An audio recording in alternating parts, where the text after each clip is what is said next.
Ok, Arcane est une série extraordinaire, et si vous avez regardé ma vidéo sur ma chaîne de pop culture Otascream, vous savez à quel point j'aime et j'apprécie cet univers qui est celui de Runeterra, donc de League of Legends, et à quel point j'admire ce que les studios Fortiche et donc Riot Games ont accompli, et je pense sincèrement qu'Arcane est l'une des productions animées les plus abouties de ces dernières années. Et justement, comme je l'ai dit sur ma vidéo sur Arcane sur ma chaîne de pop culture, donc Otascream, si tu l'as pas vu, je t'invite à cliquer sur la fiche qui s'affiche en haut à droite de cette vidéo ou en description de celle-ci. Malgré toute sa splendeur, malgré ses Emmy Awards et malgré des millions de personnes qui ont pleuré devant Jinx et Vi, Arcane ne deviendra jamais probablement aussi universel et aussi culte que Dragon Ball. Et encore une fois, si vous avez regardé cette vidéo jusqu'au bout, je vous ai promis un truc à la fin. Pour ceux qui découvrent le Scream Crew par cette vidéo, bah parfait, vous êtes dans le bain. Mais pour ceux qui viennent d'Otascream, mais je vous ai promis que l'histoire ne s'arrêtait pas là, que derrière Arcane se cachait quelque chose de bien plus grand, quelque chose d'immense et donc quelque chose que la plupart des gens qui ont regardé la série n'ont pas encore pleinement mesuré. Eh bien, nous y voilà. Parce que si vous pensez que vous connaissez l'univers de League of Legends parce que vous avez regardé Arcane, permettez-moi de vous dire, avec tout le respect que je vous dois bien entendu, que vous n'avez absolument pas idée dans quoi vous mettez les pieds. Vous n'avez entrevu que la pointe d'un iceberg bien plus grand que ce que vous pouvez imaginer. Piltover et Zone, aussi fascinants soient-elles, ne sont réellement qu'une infime partie de ce que Riot Games a construit depuis presque 20 ans. Et la vraie question, celle qui devrait vous tenir éveillé aujourd'hui, ce n'est pas est-ce qu'Arcane mérite d'être culte, mais plutôt est-ce que Riot Games est en train de construire quelque chose que personne n'a encore jamais vraiment vu dans l'industrie du divertissement? Est-ce que deux étudiants californiens armés de 10 millions de dollars et d'une vision complètement folle sont en train de créer un Disney adapté à notre génération?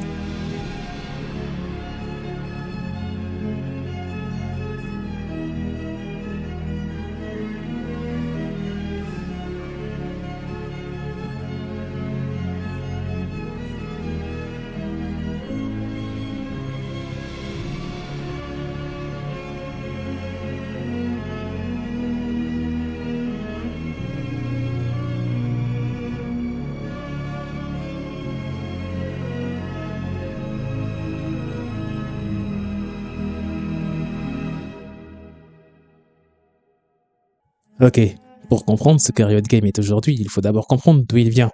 Et cette histoire, elle ressemble à beaucoup de grandes histoires américaines. Elle commence dans une chambre d'étudiants avec deux amis qui partagent une obsession commune et une ambition démesurée. Nous sommes en 2006 et Brandon Beck et Mark Merrill, deux anciens étudiants de l'Université de Californie du Sud, fondent Riot Games. À l'époque, personne ne mise un centime sur eux. Ils ne sont pas vétérans de l'industrie du jeu vidéo. Ils n'ont même pas de gros studios derrière eux.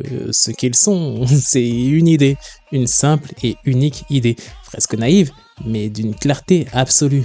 Créer le jeu vidéo le plus centré sur les joueurs que l'industrie n'ait jamais connu. Et non pas un jeu conçu d'abord pour faire de l'argent. À la base, l'idée était claire. Concevoir un jeu foncièrement bon et surtout pour garder ses joueurs le plus longtemps possible. Et donc, 3 ans plus tard, en 2009, après un développement chaotique et un financement de base de 10 millions de dollars, League of Legends voit le jour. Et l'histoire, normalement, vous la connaissez, c'est l'histoire d'un mode de Warcraft 3 qui a donné Dota et un site Dota 2 qui a fourni ensuite League of Legends. Mais si vous voulez que je vous fasse des vidéos plus détaillées sur la fondation même de base donc de Riot Games et la création du type MOBA, marquez MOBA dans les commentaires et je me ferai un plaisir de vous faire cette vidéo même si elle existe déjà en plusieurs versions sur YouTube. Non, là on va se concentrer sur l'essence même du truc, et dès les premières semaines, quelque chose d'inhabituel se produit. Le jeu est adopté. Il est absorbé dans la communauté gaming mondiale. Des millions de joueurs plongent dans ce MOBA stratégique où deux équipes de 5 champions s'affrontent sur une carte appelée la faille de l'invocateur avec un seul objectif, détruire le Nexus ennemi. Dès lors, la formule est immédiatement addictive et le modèle économique, lui, est révolutionnaire. LoL est entièrement gratuit à jouer, en tout cas ça c'est clair. Vous ne pouvez jamais payer pour avoir un avantage compétitif. Vous payez uniquement de la cosmétique, donc tout ce qui est skin, effet visuel. Et vous êtes libre de jouer autant que vous voulez sans jamais sortir votre carte bleue. Et ce choix en 2009 Bah, c'est révolutionnaire dans l'industrie du jeu vidéo. À une époque où les jeux en ligne se vendaient à des prix qui nécessitaient souvent des abonnements mensuels, et là Riot Games arrive et dit bah nous on vous fait confiance, jouez gratuitement et si vous aimez et si vous voulez personnaliser votre expérience, et bah tournez-vous vers nos skins. Et les joueurs ont répondu à cette confiance de façon spectaculaire, et en quelques années, League of Legends devient le jeu PC le plus joué au monde. Non mais rendez-vous compte 2 secondes de la dinguerie. On vous parle d'un jeu où près de 10 millions de joueurs s'y connectent chaque jour depuis près de 15 ans, où la finale des championnats du monde, donc les fameux Worlds en 2024, ont attiré quasiment 7 millions de téléspectateurs, battant certains matchs et finales de la NBA ou encore de la Champions League. Et ce qui est probablement sûr, c'est que Brandon Beck et Mark Merrill n'avaient peut-être pas prévu tout cela en 2006, mais ils avaient eu l'intuition fondamentale qu'ils allaient rendre tout cela possible. Alors, maintenant, parlons de l'iceberg, parlons de Runeterra. Parce que si vous arrivez dans l'univers de League of Legends par Arcane, si Jinx et Vi sont vos premiers contacts avec cet univers, alors permettez-moi de vous ouvrir une porte, une très grande porte même, car derrière Piltover, et donc derrière Zone, il y a un monde entier qui vous attend. Runeterra est le nom de la planète fictive créée par Riot Games, le monde dans lequel se déroule League of Legends et tous les projets liés à la franchise. Et Runeterra n'est pas un simple décor de jeu vidéo. C'est un univers construit avec une cohérence et une richesse qui rivalisent avec les grandes franchises de fantasy de la littérature. Il y a plus de 12 régions distinctes, chacune avec sa propre culture, son propre système politique, ses propres conflits historiques et ses propres champions. Et chaque champion, chaque personnage jouable dans League of Legends possède une biographie complète, une histoire personnelle et des liens avec d'autres personnages, ce qui entraîne donc des traumatismes, des ambitions et surtout des relations. Piltover, la cité du progrès que vous connaissez par Arcane, est une ville-état technologique qui contrôle le commerce entre 2 continents. Zone, les bas-fonds industriels qui grondent en dessous, est le miroir sombre de cette prospérité, une société de débrouillards et de rejetés qui développe ses propres technologies dans la fumée et la pauvreté. Vous avez vu ces 2 régions pendant 18 épisodes d'Arcane, mais juste en dehors du champ de la caméra se trouve Demacia, un royaume militaire et puritain qui pourchasse les mages et condamne à mort ses propres citoyens s'ils manifestent des pouvoirs magiques. Et par exemple, en opposition à Demacia, il y a Noxus, l'empire expansionniste brutal qui prône la méritocratie par la force. Un empire qui conquiert, mais sous sa surface sanguinaire, cache une philosophie politique d'une surprenante complexité. Et d'ailleurs, accessoirement, c'est aussi la région dans laquelle est issu mon main, et accessoirement aussi donc le meilleur personnage du jeu. Katarina est le meilleur personnage de ce jeu, je veux rien savoir, celui qui boude il est banni à vie de ma chaîne. Non, je rigole. Allez, trêve de plaisanterie, on continue. Bref, en gros, dans cet univers immense, il y a plus de 165 personnages jouables. Donc tu l'auras bien compris, 165 personnages avec chacun son histoire, ses motivations, ses relations et certains du coup ses sentiments et ses complexités. Certains sont des héros et d'autres sont des méchants, et la plupart sont quelque chose entre les deux. Jinx par exemple, que vous connaissez déjà grâce à Arcane, qui est la fille du chaos et des grenades, et sa sœur Vi, la boxeur impulsive, mais qui a un grand cœur. Jace, l'idéaliste par exemple, qui a failli détruire le monde en voulant le sauver, et même Echo, qui a été obligé d'aller dans un univers parallèle pour pouvoir sauver son amour d'enfance, et accessoirement aussi sauver le monde. Un monde d'ailleurs qui a été créé par Aurelion Sol, le dragon cosmique, créateur de l'univers, et qui veut être détruit par Belvet, donc l'entité cosmique du néant, qui veut faire une conscience collective et absorber tout ce qui existe de la réalité. Vous voyez très bien que l'univers de League of Legends et donc de Runeterra est beaucoup plus dense que ça, avec ses propres croyances, ses propres mythes et ses propres religions. En gros, ce monde que vous commencez à peine à comprendre est réellement gigantesque et Arcane n'a exploré qu'un minuscule recoin de tout ceci. Certes, il l'a exploré de manière très sublimée et visuellement très belle, mais n'a effleuré que des bribes de ce vaste univers. Et maintenant, venons-en à la vraie question, celle qui donne ce titre à cette vidéo, celle qui, depuis plusieurs années, fait débat parmi les analystes de l'industrie du divertissement, des journalistes culturels et des millions de fans qui observent Riot évoluer depuis des années avec une fascination croissante. Est-ce que Riot est-il en train de devenir le Disney des gamers ? Non, parce que ce n'est pas une métaphore lancée en l'air, c'est une stratégie documentée et assumée poursuivie par une cohérence impressionnante depuis maintenant plusieurs années. Riot a littéralement observé comment Disney a construit son empire, comment Marvel a transformé des comics books en franchise cinématographique mondiale, comment Star Wars est passé d'une trilogie de science-fiction à un univers étendu qui génère des milliards de dollars par an, et c'est dit, on peut faire la même chose en fait, en vrai, et en mieux, et en version 21e siècle. Regardons ce que Riot a construit autour de League of Legends depuis 2009. Du côté jeu d'abord, ils n'ont pas simplement étendu League of Legends avec des mises à jour. Non, ils ont créé des jeux entiers qui utilisent l'univers de Runeterra comme décor. Tiens, Teamfight Tactics par exemple, sorti en 2009, est un auto-battler stratégique où vous assemblez des équipes de champions de LoL pour combattre automatiquement. League of Runeterra, sorti en 2020, est un jeu de cartes à collectionner qui explore les histoires et les relations entre les champions via un gameplay narratif et riche.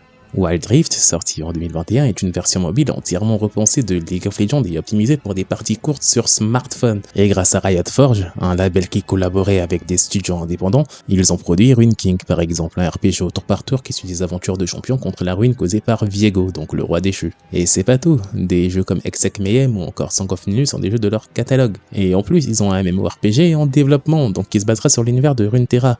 Vous voyez très bien que l'écosystème de Riot Games est un mastodon. Ok, si tu as tenu jusque là et avant d'aller plus loin, je t'invite à liker, partager et surtout commenter cette vidéo, ça aide fortement au référencement et surtout à t'abonner à cette chaîne, ça m'aiderait fortement. Et si tu aimes les récits complets de fiction, je t'invite à t'abonner à ma chaîne Aramis Crime où je te raconte les histoires complètes de tes fictions préférées telles qu'Invincible, Freeren et encore plein d'autres qui viendront par la suite. Je t'invite aussi à t'abonner à mes autres chaînes telles que Curious Crime pour de la culture générale, Audace Crime pour de l'analyse des œuvres de fiction telles que des mangas ou des BD ou encore des séries et autres, et d'autres chaînes qui viendront encore par la suite. Abonne-toi aussi à mes autres réseaux sociaux, ça m'aiderait forcément. De toute façon, tu retrouveras tous les liens dans la description de cette vidéo ou en page d'accueil de cette chaîne. Et je t'invite aussi à aller voir ma vidéo sur Arcane que tu trouveras sur la fiche qui s'affiche en haut à droite de ton écran ou en description de cette vidéo. Non, parce que si ce n'était que du jeu vidéo, ce serait déjà vachement impressionnant.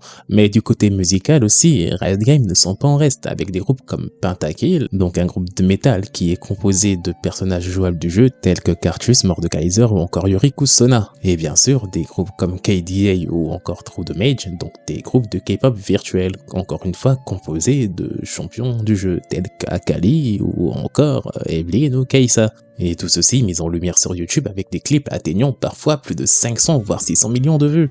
Ce qui fait que ces groupes ne sont pas simplement des opérations marketing, ce sont des projets artistiques complets avec des albums, des chorégraphies virales et des concerts en réalité augmentée. Et ça, la communauté y est super engagée. Et ajouter à cela l'e-sport.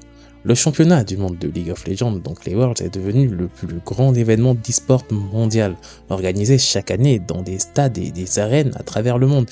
Il rassemble les meilleures équipes de chaque région, de la LCK, donc le championnat coréen, à la LPL, donc le championnat chinois, en passant par les LEC, donc les championnats européens, et la LCS, donc les championnats américains.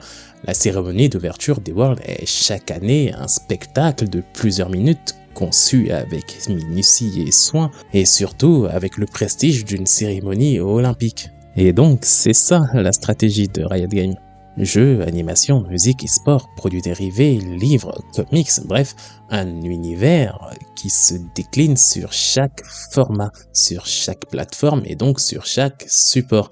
Et c'est exactement la logique de Disney. Et d'ailleurs, eux-mêmes ont utilisé cette comparaison en interne.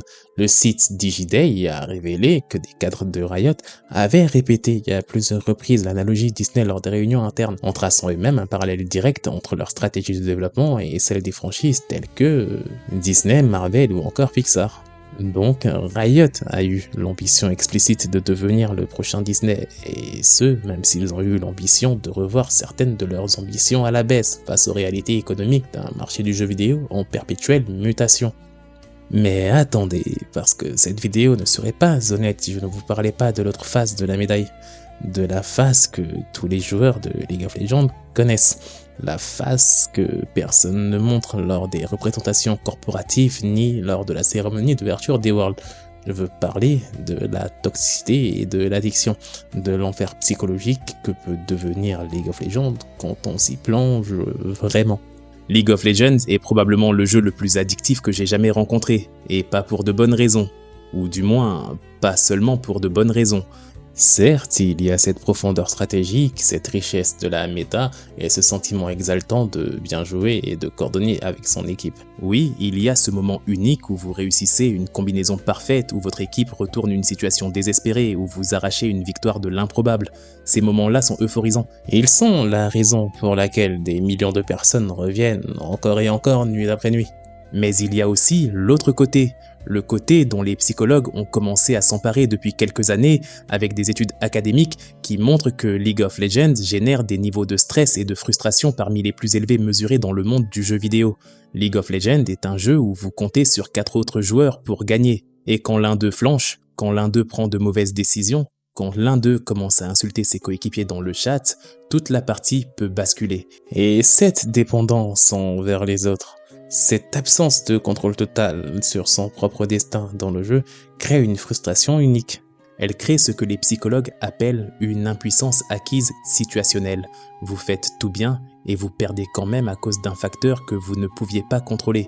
Et cette impuissance, répétée des dizaines, des centaines de fois, génère une réponse émotionnelle intense. Elle génère de la colère. Et cette colère, une fois atteint son paroxysme, se déverse dans le chat, et c'est là où on se retrouve à traiter des grands-mères.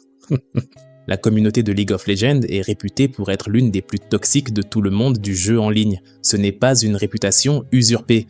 Des études universitaires menées notamment à l'université du Montana et à San Diego State ont documenté les comportements toxiques dans LoL, montrant que les insultes, le harcèlement, le griefing, c'est-à-dire le fait de saboter délibérément sa propre équipe, sont des phénomènes courants et qui affectent l'expérience de jeu de façon significative. Ce qui fait que Riot Games a déployé des systèmes de détection et de punition de comportements toxiques, et ce depuis des années, avec leur tribunal à une certaine époque, puis maintenant leur IA qui détecte et qui sanctionne automatiquement, et leur score d'honneur.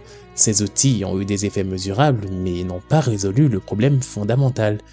League of Legends, par sa nature même, par sa conception compétitive et sa dépendance envers les coéquipiers, est un environnement propice à l'expression de pulsions agressives.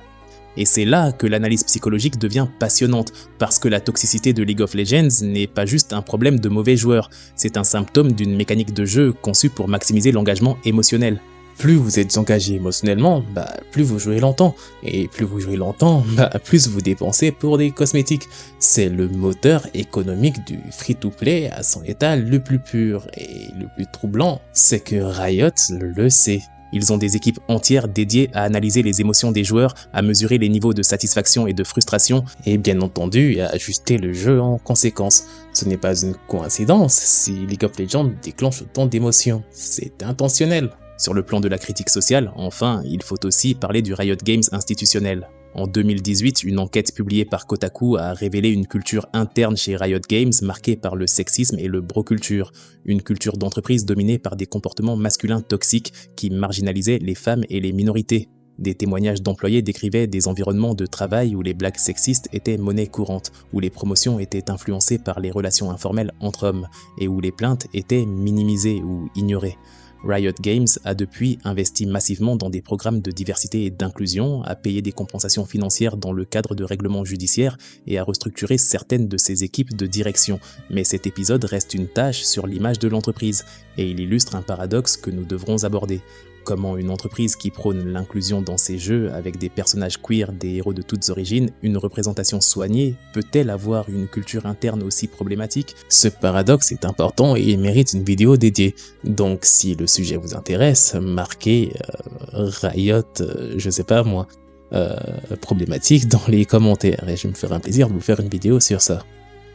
Ce qui est sûr, c'est que nous avons le droit de nous demander ce que League of Legends, Riot Games et toute cette méga machine dit de nous, de notre génération et de notre façon de consommer la culture, de nous divertir et de nous identifier. Ok. Sur le plan social, League of Legends est un miroir fascinant et troublant de notre époque. C'est un jeu qui réunit des millions de personnes de cultures différentes, de pays différents, de langues différentes. Et tout ceci autour d'un objectif commun. Dans une partie de League of Legends, votre équipier peut être coréen, votre adversaire brésilien, et vous pouvez jouer en même temps sur les mêmes serveurs en temps réel. Il y a quelque chose de presque miraculeux dans cette connexion mondiale instantanée, mais cette connexion mondiale peut aussi devenir un espace de violence symbolique. Les insultes racistes, les stéréotypes nationaux utilisés comme armes dans le chat, la hiérarchie informelle entre les régions compétitives où les Coréens sont considérés comme supérieurs et les joueurs d'autres régions comme inférieurs, tout cela révèle que la technologie de connexion mondiale n'efface pas les préjugés, elle les amplifie parfois. Sur le plan psychologique, League of Legends est une étude de cas sur ce que les chercheurs appellent l'économie de la récompense variable. Le principe est simple. Notre cerveau est beaucoup plus stimulé par des récompenses imprévisibles que par des récompenses constantes. Une machine à sous ne crée pas de dépendance parce qu'elle donne toujours, elle crée une dépendance parce qu'elle donne parfois, de façon imprévisible. Et League of Legends fonctionne de la même façon. Vous ne gagnez pas toujours, certes, mais quand vous gagnez, quand vous réussissez ce pentakill parfait, ou quand vous menez votre équipe à la victoire après 20 minutes de retard, la récompense dopaminergique est intense, immédiate et surtout mémorable. Et votre cerveau veut la revivre encore et encore. C'est la définition même de l'addiction comportementale. C'est la définition même de l'addiction comportementale. Et Riot Games, consciemment ou non, a construit l'un des meilleurs dispositifs d'addiction comportementale jamais créés. Sur le plan sociologique, ce qui est peut-être le plus intéressant, c'est ce que League of Legends révèle sur le rapport des générations dites Y et Z aux jeux vidéo comme espace social. Pour des millions de millénials et de zoomers, League of Legends n'est pas juste un jeu, c'est un lieu de rencontre. C'est là qu'ils passent leur soirée avec leurs amis, qu'ils maintiennent des liens avec des gens qui habitent à l'autre bout du pays ou du monde et qu'ils vivent des expériences émotionnelles intenses. League of Legends a remplacé pour beaucoup le bistrot, le terrain de foot. Il a externalisé le lien social dans un espace numérique. Et cette externalisation dit quelque chose d'important sur notre époque. De plus en plus, nous cherchons la connexion, l'intensité émotionnelle dans des espaces virtuels. Et des entreprises comme Riot Games, elles ont compris cela avant tout le monde. Alors, Riot Games est-il devenu le Disney des gamers? La réponse honnête est pas encore, mais c'est peut-être pour bientôt. Parce que les ingrédients sont là. L'univers immense, la cohérence entre eux, la stratégie médiatique et transmédia est là. La communauté massive est engagée et passionnée et la capacité de créer des mouvements culturels forts est bien présente. Et il manque encore quelque chose, certes, peut-être la durée, peut-être le public universel et intergénérationnel que Disney a mis des décennies à construire, ou peut-être la capacité de résoudre des contradictions internes vis-à-vis des valeurs qu'ils essayent d'afficher au grand public. Mais le cap est fixé, et si le MMO tient ses promesses quand il sortira, si tant est qu'un jour il sorte, si une nouvelle série autre qu'Arcane maintient ce niveau de qualité, et si Riot continue à traiter son univers avec le plus grand soin comme ils l'ont fait pour Arcane et pour son lore en général, alors peut-être sommes-nous là en train d'assister à la naissance d'un nouvel empire culturel qui n'aura absolument pas honte de se mettre à la table des grands empires tels que Disney ou encore Nintendo et autres. Enfin bref, dis-moi en commentaire le prochain personnage ou la prochaine œuvre que tu veux qu'on analyse. Et pour ce qui est du reste, n'hésite pas à exprimer ton opinion dans les commentaires, ils sont là pour ça. Et si cette vidéo t'a plu, tu peux continuer à explorer mes autres vidéos. Ici, sur Gaming Stream, j'y dissèque les lores de tes univers préférés, sous toutes leurs coutures, entre psychologie, pouvoir et récits tordus. Et bien sûr, si le cœur t'en dit, abonne-toi à cette chaîne et à mes autres chaînes que tu trouveras en description de cette vidéo ou sur la page d'accueil de cette chaîne. Entre les histoires complètes de tes fictions préférées sur Aramis Crime, de la culture générale sur Curious Crime, ou encore du décryptage d'œuvres de fiction sur Otascrim. Et abonne-toi aussi à mes autres réseaux que tu trouveras en description de cette vidéo et de toutes mes autres vidéos. Et sur ce, on se dit à la prochaine vidéo.